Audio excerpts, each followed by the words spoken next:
İsrail layihəsi bugündən sonra get-gedə zəifləyəcək. Bir müddətdən sonra yaxın şərqdən ümumiyyətlə çəkiləcək. Yəni o rolu Türkiyəyə verəcəklər. Yəni Türkiyə alacaq o rolu. Bu terminləri işlədirlər. Yaxşı, deyək Türkiyə o rolu alacaq. Çünki regional Türkiyə o rolu almayacaq və Türkiyəyə də o rolu heç kim verməyəcək. Nə də Türkiyə onu almayacaq. Türkiyənin iddiaları dövlət olaraq. Türkiyənin heç bir iddiası yoxdur. Türkiyənin həyata keçirdiyi siyasət var, üzr istəyirəm.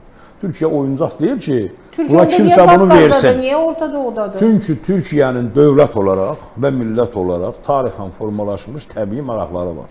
O təbii maraqların üzərində işləyir. Əgər o Amerika ordusunun, əlbəttə deyir, hətta deməyəndə də eləyirdi.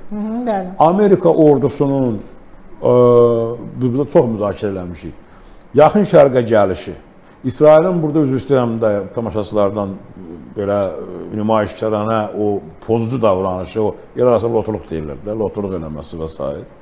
Türkiyənin və ətraf xalqların hamısının dövlət maraqlarına ziddir. Türkiyə də ona uyğun öz işini görür, ona o funksiyanı heç kim vermir, nə də o heç kimdən almır. O öz üzərində olan dövlətin və millətin marağını yerinə yetirir. Dövlət olaraq, millətin aləti olaraq o işlə məşğuldur. Və ətrafında təbii bir güc formalaşıb 1000 il ərzində. Amerika bu gücü bugün ələ almaq istəyir.